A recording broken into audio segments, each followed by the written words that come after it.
Hello बच्चों, नमस्कार। क्या हाल चाल हैं, कैसे हैं? आशा करते हैं एकदम बढ़िया रहे होंगे आपके पेपर और आप भी एकदम ठीक ठाक होंगे। ठीक है, तो ज़्यादा टेंशन लेने की ज़रूरत नहीं है दोस्त। अगर आपके मार्क्स कम आए हैं, है ना, आपके पास एक और मौका है, एक और चांस है। वैसे तो कई सारे चांसेस हैं आपके पास में, लेकिन टेंशन लेने की ज़रूरत नहीं है। बाकी कल आप लोगों ने पेपर दे दिया है, नीट का एग्ज़ाम।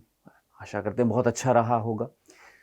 अब आप लोगों ने आंसर की से मैच भी कर लिया होगा कि आपके कितने मार्क्स आ रहे हैं। अब आपके मन में ये विचार चल रहा होगा कि क्या हमें मेडिकल कॉलेज मिलेगा, क्या हम एमबीबीएस की डिग्री हासिल कर पाएंगे या नहीं कर पाएंगे।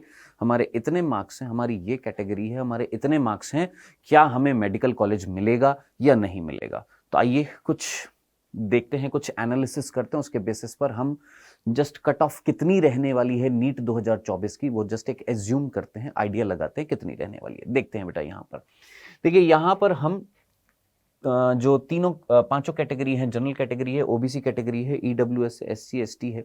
नीट 2021 में कितने मार्क्स पर और कितनी रैंक पर मिल गया था मेडिकल कॉलेज, फिर नीट 2022 में देखेंगे, नीट 2023 में देखेंगे, और फिर हम नीट 2024 में एक्सपेक्टेड कितना रहेगा वो देखेंगे। ठीक है, सबसे पहले अगर मैं नीट 2021 की अगर मैं बात करता हूं, तो 21 में लास्ट जो रैंक जो थी उसको मेडिकल कॉलेज मिल गया था उस बच्चे को। लास्ट जो रैंक जो थी वो थी 21,183, यानी इतनी रैंक पर आपको मेडिकल कॉलेज मिल गया था। सिमिलरली ओबीसी कैटेगरी में ऑलमोस्ट सेम ही रहता है, 21,227 पर। ईडब्ल्यूएस कैटेगरी में 21,238 पर। एससी कैटेगरी में 1,09,310 पर। और एसटी कैटेगरी में 1,30,823। ये रैंक है। ठीक है, मार्क्स नहीं, ये रैंक है। अगर मैं जनरल कैटेगरी की बात करूं तो 598 मार्क्स पर 2021 में मेडिकल कॉलेज मिल गया था लास्ट राउंड में। ठीक है, ये 2021 की बात करी। अब बात करते हैं 2022 की। 2022 में रैंक देखिएगा, रैंक बढ़ रही है, रैंक बढ़ रही है, और एक्सपेक्टेड कट ऑफ जो है वो भी बढ़ रही है। 598 से कितनी हो गई है? 600 हो गई है। लेकिन यहां से यहां आप देखेंगे तो रैंक जो है, रैंक रैंक रैंक यहां 21,000 थी, यहां कितनी हो गई है? 22,000 हो गई है। ठीक है, यानी ज्यादा रैंक हो रही है, मतलब और इतनी रैंक तक मिल चुका है ना। यहां पर 21,000 थी, यहां पर 22,000 हो गई है। यहां पर 21,000 थी, यहां 23,000 हो गई है। यहां 1,09,000 थी, यहां 1,22,000 हो गई। यहां 1,30,000 थी, 1,53,000 हो गई है। यानी ज्यादा रैंक तक, मतलब ज्यादा रैंक मीन्स और डिक्रीमेंट हो रहा है रैंक्स में, है ना। रैंक जो है वो डिक्रीज हो रही है। आपको लग रहा होगा इंक्रीज, इंक्रीज मीन्स यहां पर डिक्रीज हो रहा है। डिक्रीज कैसे हो रहा है इसको समझना, कि यहां पर 1,30,000 पर लास्ट में मेडिकल कॉलेज मिला था, यहां पर 1,53,000 तक पहुंची है रैंक। समझ रहे हैं?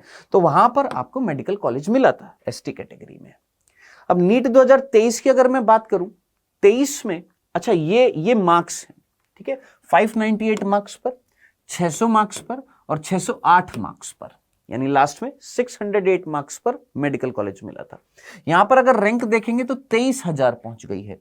यहां पर भी 23,000, वो 562 था, ये 575 है। ये 25,000 तक, 1,28,000 तक, 1,68,000 तक। अब आप समझिए इस चीज को कि यहां पर मार्क्स तो बढ़ रहे हैं। यहां पर 598, फिर 600, फिर 601, ज्यादा रैंक खिंच रही है। यहां 21,000 तक था, यहां 22,000 तक पहुंचा है, यहां 23,000 तक पहुंची है। यहां 21,000 तक, 22,000, 23,000 तक, 21,000, 23,000, 25,000 तक, 1,09,000, 1,22,000, 1,28,000, 1,30,000, 1,53,000, 1,68,000। यानी अगर आप देखें तो रैंक पीछे तक जा रही है ना। कट ऑफ इंक्रीज हो रही है। 598, 600, 608। अब 2024 में कितनी कट ऑफ रहने वाली है उसको देखने से पहले जरा डिफरेंस देख लेते हैं। यहां पर, यहां से यहां तक का डिफरेंस है 1,520 का, यहां से यहां तक का डिफरेंस है 859 का, यहां से यहां तक का डिफरेंस ऑलमोस्ट 1,500 का, 850 का, लगभग 2,200 का, 1,500 का, 13,000 का, 6,500 का, 22,000 का और 15,000 का डिफरेंस देखना आप यहां पर दिख रहा है। इस बेसिस पर नीट 2024 में एक्सपेक्टेड रैंक और मार्क्स की हम बात करने वाले हैं। नीट 2023 के एक बार मार्क्स देख लेते हैं।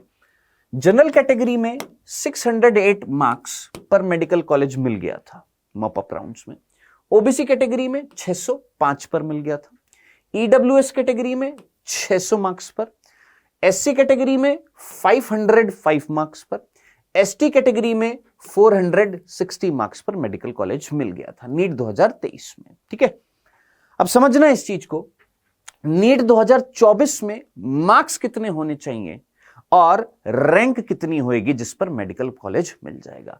तो इन डिफरेंसेस के बेसिस पर जो अमूमन तौर पर जो औसतन एवरेज जो निकाला जा रहा है वो ये है, कितना कि लगभग अगर आपकी रैंक अगर आ रही है जनरल कैटेगरी से हैं आप कितनी 24,200 से लेकर 24,600 के बीच में अगर रैंक है आपकी, यानी आपके मार्क्स, अगर अभी तो आप मार्क्स देखेंगे क्योंकि रिजल्ट आएगा उस टाइम पर आप रैंक देखेंगे, 615 मार्क्स पर आप देखिएगा 598, 600, 608, ऑब्वियस ही बात है कट ऑफ तो बढ़ेगी क्योंकि नंबर ऑफ स्टूडेंट्स जो है इस बार क्या हो गए हैं, बढ़ गए हैं।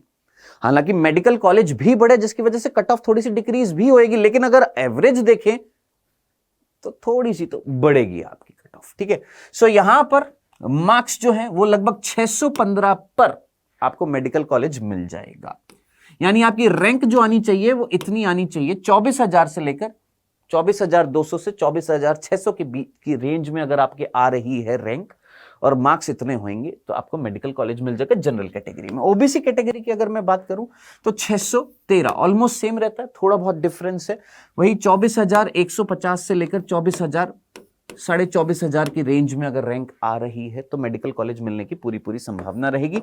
ईडब्ल्यूएस कैटेगरी में लगभग 26,000 के आसपास रैंक आ रही है, यानी 610 मार्क्स के आसपास अगर आपके आ रहे हैं तो सेफ स्कोर माना जा सकता है। वहीं एससी कैटेगरी की अगर बात करें तो लगभग 1,34,000 के आसपास रैंक है, यानी आपके मार्क्स जो हैं 515 या उससे क्रॉस कर रहे हैं तो ये कट ऑफ रहने वाली है। लास्ट एसटी कैटेगरी में जो कट ऑफ जो रहेगी, लगभग रैंक जो होगी वो लगभग 1,75,000, मार्क्स जो होंगे 480 अगर आप क्रॉस कर रहे हैं तो ये मान के चल लीजिएगा ये सेफ स्कोर है। ठीक है, यानी अभी तक आप लोगों ने आंसर की मैच कर लिए ना, अब आंसर की मैच करने के बाद ये मान के चल लीजिएगा अगर आप जनरल कैटेगरी से 615 मार्क्स आपके क्रॉस हो रहे हैं, आप ओबीसी कैटेगरी से हैं लगभग वही ऑलमोस्ट रेंज जो है, ऑलमोस्ट 1-2 नंबर का खेल होता है, 615, 613 है ना, यहां 610, यहां पर एससी कैटेगरी में लगभग 515 और एसटी कैटेगरी में लगभग 480। अगर आप इन मार्क्स को क्रॉस कर रहे हैं अपनी कैटेगरी के अनुसार तो चिल करिए, आप एक मेडिकल कॉलेज में प्रवेश पाने लायक बन जाएंगे। ठीक है दोस्त, सो ये जस्ट एक मैथमेटिकल कैलकुलेशन करके ही ये एक आइडिया लगाया जा रहा है कि इतनी एक्सपेक्टेड कट ऑफ रहने वाली है, क्योंकि यहां से यहां तक के डिफरेंस, यहां से यहां तक के डिफरेंस, उसी डिफरेंसेस के बेसिस पर ये कैलकुलेट किया गया है। ठीक है, सो आशा करते हैं आप जिस भी कैटेगरी से होंगे आपके मार्क्स अच्छे आए होंगे, इन वैल्यूज को अगर आप क्रॉस कर रहे हैं, है ना, इन कट ऑफ को अगर आप क्रॉस कर रहे हैं तो चल रहिए, और अगर आप इन मार्क्स को क्रॉस नहीं कर पा रहे हैं, आपके मार्क्स अगर कम हैं यहां पर, अच्छा स्पेसिफिकली हम एमबीबीएस की बात कर रहे हैं। ठीक है, आप में से कईयों का कंफ्यूजन होगा क्या सर मैं बीएमएस कर लूं, क्या मैं बीडीएस कर लूं, या किसी और स्ट्रीम में चला जाऊं, तो उसके लिए भी हम एक अलग से वीडियो लेकर आएंगे कि बीएमएस के लिए कितना रहा था, है ना, बीडीएस के लिए कितना रहा था, और जो है जो कोर्सेज हैं उनके लिए कितना रहा था, तो उसकी भी एक अलग से वीडियो में लेकर आऊंगा। ठीक है, बाकी जिनके मार्क्स कम हैं, ठीक है, तो ये मत सोचिए कि ये एक पेपर आपकी जिंदगी डिसाइड कर सकता है, आपके पास और भी चांसेस है, आपकी फैमिली रेडी है, आप रेडी हैं, है ना, तो एक बार और तैयारी करिए, अच्छे से तैयारी करिए और क्रैक कर दीजिए। बच्चे कई सालों तक वेट करते हैं, कई सालों तक प्रिपेयर करते हैं, नहीं होता लेकिन जी जान लगा देते हैं प्रिपरेशन में। इस साल कुछ मार्क्स से रह गया, चलो होप है, पेरेंट्स को है, बच्चे को होप है कि नेक्स्ट ईयर मैं क्रैक करके दिखा दूंगा। कई ऐसे बच्चे भी होते हैं कि सर मैं एडमिशन ले लेता हूं, इस कोर्स में ले लेता हूं और इसके साथ में प्रिपेयर कर लूंगा, ऐसा भी कई करते हैं। ठीक है, सो बेटर क्या राय रहेगी मेरी तरफ से, अगर आप इन मार्क्स के आसपास हैं तो एक चांस और जरूर लेकर चलिएगा, एक चांस। ठीक है, बाकी इस तरह की वीडियोस आती रहेंगी, एक्सपेक्टेड कट ऑफ जो हमने निकाली है, इसके अलावा और भी वीडियोस आती रहेंगी। बने रहिएगा बेटा मेरे साथ, हमारी टीम के साथ में। जल्दी नीट 2025 के लिए भी हम बैच लेकर आ रहे हैं। ठीक है, तो मिलते हैं आपसे। Thank you so much.